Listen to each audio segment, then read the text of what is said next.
Dalam nama Bapa dan Putra dan Roh Kudus. Amin. Ya Tuhan Yesus Kristus, bukalah telinga dan mata hati kami, agar dapat mendengar dan memahami perkataan-Mu, serta melakukan kehendak-Mu. Cerahkanlah pikiran dan pemahaman kami dengan terang pengetahuan-Mu, sehingga kami tidak hanya mendengarkan sabda-Mu, tetapi juga menunaikannya, dan semoga semuanya bisa menjadi jalan untuk pertobatan, pencerahan, dan pengudusan bagi kami, serta untuk keselamatan jiwa kami. Dengan pengantaraan Kristus, Tuhan kami. Amin.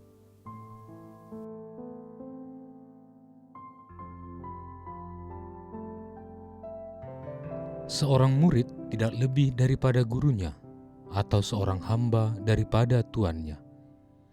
Cukuplah bagi seorang murid jika ia menjadi sama seperti gurunya, dan bagi seorang hamba jika ia menjadi sama seperti tuannya. Jika tuan rumah disebut Beelzebul, apalagi seisi rumahnya. Jadi, janganlah kamu takut terhadap mereka, karena tidak ada sesuatu pun yang tertutup yang tidak akan dibuka, dan tidak ada sesuatu pun yang tersembunyi yang tidak akan diketahui. Apa yang kukatakan kepadamu dalam gelap, katakanlah itu dalam terang, dan apa yang dibisikkan ke telingamu, beritakanlah itu dari atas atap rumah. Dan janganlah kamu takut kepada mereka yang dapat membunuh tubuh, tetapi yang tidak berkuasa membunuh jiwa. Takutlah terutama kepada Dia yang berkuasa membinasakan baik jiwa maupun tubuh di dalam neraka. Bukankah burung pipit dijual 2 ekor seduit? Namun seekor pun daripadanya tidak akan jatuh ke bumi di luar kehendak Bapamu. Dan kamu, rambut kepalamu pun terhitung semuanya. Sebab itu janganlah kamu takut, karena kamu lebih berharga daripada banyak burung pipit. Setiap orang yang mengakui Aku di depan manusia, Aku juga akan mengakuinya di depan Bapa-Ku yang di surga. Tetapi barang siapa menyangkal Aku di depan manusia, Aku juga akan menyangkalnya di depan Bapa-Ku yang di surga. Demikianlah sabda Tuhan. Saudara-saudari terkasih, akhir-akhir ini jagat maya atau media sosial diramaikan dengan berita atau informasi yang menarik. Namun ada juga di antaranya tren-tren yang nyeleneh yang muncul, entah itu sebagai hoaks atau tren. Hari-hari ini ada tren cek kodam yang sedang viral dan booming. Kebiasaan baru muncul dalam media sosial, menarik manusia untuk terlibat di dalamnya. Bahkan kita dituntut untuk cermat dan cerdas saat berselancar di dunia maya itu, terutama dengan status atau situasi kita yang mengidentifikasi diri sebagai para pengikut Kristus. Saudara-saudari terkasih, Injil Matius hari ini merupakan bagian penting dari pengajaran Yesus kepada para murid-Nya tentang bagaimana menjadi pengikut yang setia di tengah tantangan dan penganiayaan. Yesus memulai dengan menyatakan bahwa seorang murid tidak lebih dari gurunya dan seorang hamba tidak lebih dari tuannya. Ini berarti bahwa sebagaimana Yesus, guru dan tuan mereka, menghadapi penderitaan dan penolakan, para murid pun juga harus siap menghadapinya.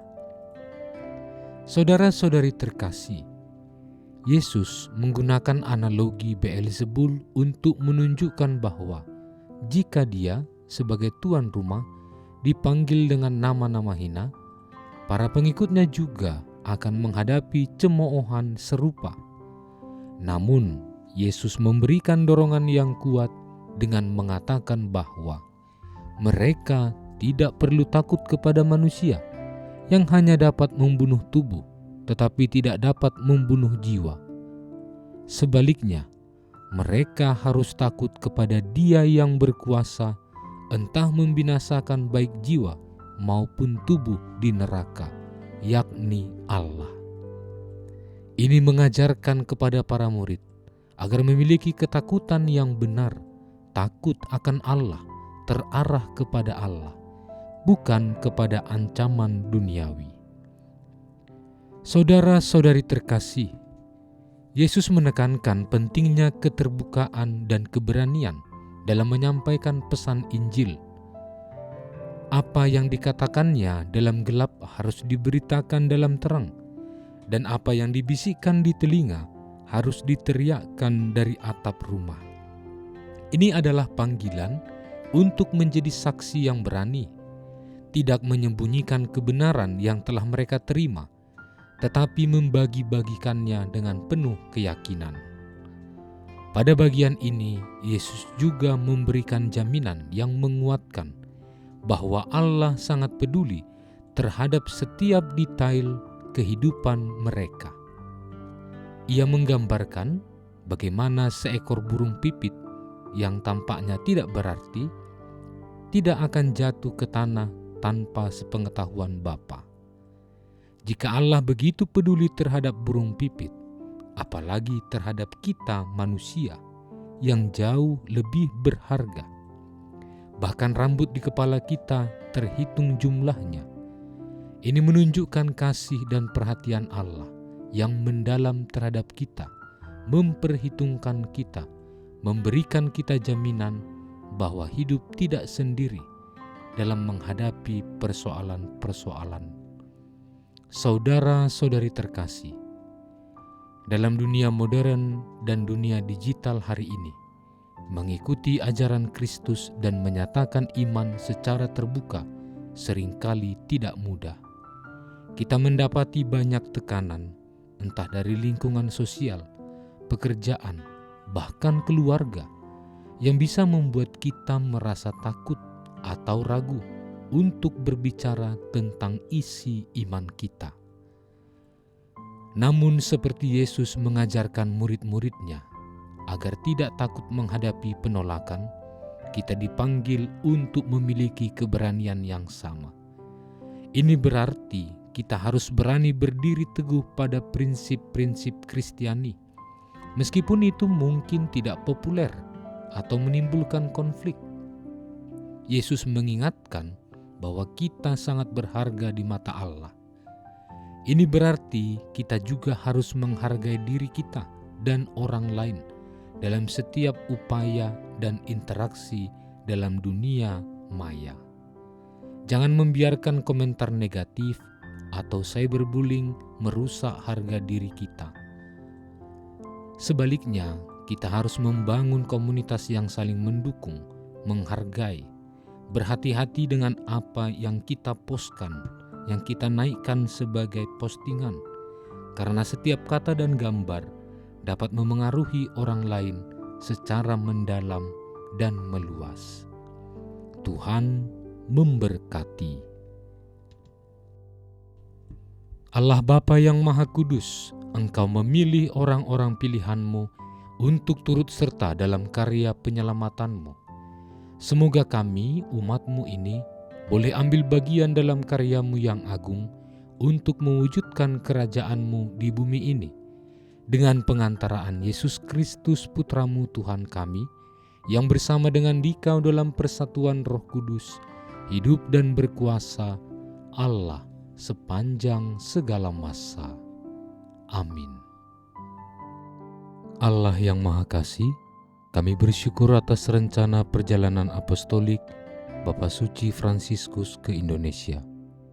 Semoga perjalanan ini menjadi pengalaman iman yang mempererat persaudaraan dalam keanekaragaman, memperkuat bela rasa kepada saudari-saudara kami yang miskin, lemah, tersingkir, dan menderita. Kami mohon kepadamu, berilah kesehatan yang baik bagi Bapa Suci, agar rencana kedatangannya menjadi berkat bagi gereja dan bangsa Indonesia. Semoga kehadirannya membawa sukacita Injil dan membangkitkan pengharapan bagi terciptanya kerukunan, kedamaian, dan kebaikan bersama.